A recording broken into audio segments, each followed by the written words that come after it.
Cambiamos de tema por completo. A partir del 14 de septiembre, es decir, el jueves, estará disponible en ViX El Apóstol, el caso de la Iglesia de la Luz del Mundo, un duro testimonio de las y los sobrevivientes de abusos y violencia por parte de este poderoso culto religioso nacido en México, en Guadalajara, y que tiene presencia, enorme presencia en todo el mundo. Es una serie documental de N+ Docs y Univisión, en Univisión Noticias, que podrán ver, ya les decía, en ViX. Pero alrededor de esto nos llama la atención mostrarle cómo es que operan y cómo es que surgen estos grupos, cultos y sectas que a lo mejor nada tienen que ver con la religión, que disfrazan sus abusos hacia los creyentes. Emanuel Rosales. Santa María, Madre de Dios.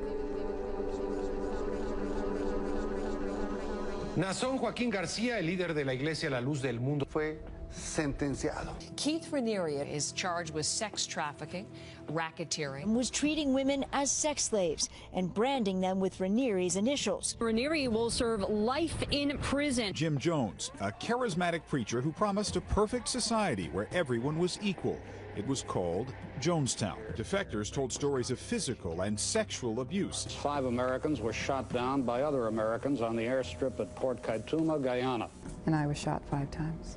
Ryan, 3 newsmen and a defector were killed. What you're about to see almost defies description, and some of you may not want to watch it. 900 people killed, including hundreds of children and a U.S. congressman at the order of a religious leader. All but 2 of the cult members died from a poison-laced purple drink. He's convinced himself that he is some sort of superhuman martyr. La comunidad de la Nueva Jerusalén. Es una lucha de poder, es una lucha de control. Papá Nabor fue expulsado por la Iglesia Católica, que no reconoció estas apariciones. Nos vamos enterando, ¿no?, de la realidad. De Papá Nabor a Keith Raniere y Joaquín Naasón García, de Michoacán y Guadalajara a Albany, Nueva York, del fanatismo religioso al coaching coercitivo, de comunidades marginadas a las esferas del poder. Así son las sectas que han operado en México.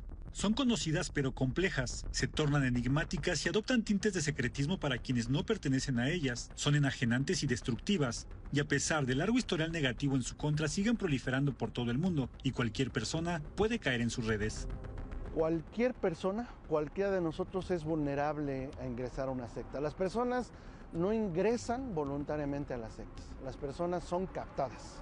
Son seducidas. Las más conocidas son las sectas religiosas, y en México hay varios casos que van desde la Nueva Jerusalén a la Iglesia de la Luz del Mundo, pero también las hay comerciales, disfrazadas de programas de entrenamiento, crecimiento personal o coaching. La más conocida de estas en México fue NXIVM, y todas se valen de un conjunto de técnicas conocidas en psicología como persuasión coercitiva.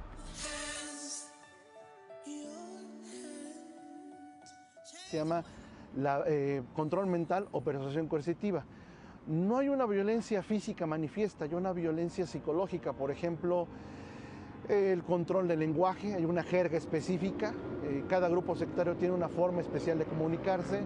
Y así como comparten formas de captación, también comparten características. Son grupos cerrados que no admiten la crítica, presumen una superioridad moral y sobre todo giran en torno al liderazgo de una figura que se dice el poseedor de una verdad. Todos estos mecanismos provocan un cambio de creencias y una modificación del comportamiento, y quienes se involucran en estos grupos nunca se perciben como víctimas. Debido a eso, muchos de los líderes de estas comunidades abusan de su posición dominante.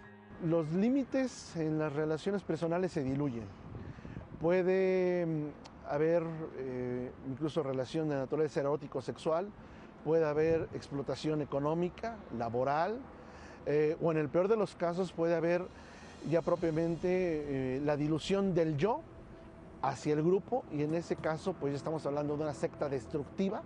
Es el caso de Joaquín Naasón García, líder de la Iglesia de la Luz del Mundo, que cumple una condena de 17 años de prisión en Estados Unidos por abuso sexual infantil contra integrantes de su culto religioso. Lo mismo ocurrió en la Nueva Jerusalén, donde en 2012 mujeres pertenecientes a esta secta denunciaron que Agapito Gómez Aguilar, vidente de la comunidad y hombre de confianza de Papá Nabor y de su sucesor Martín de Tours, había abusado de ellas. Ellas decían que él las mandaba a traer, que las llevaran, y ya teniéndolas ahí, las agarraba. Había veces que según nos decían que por grupos teníamos que ir a misa ahí con ese señor.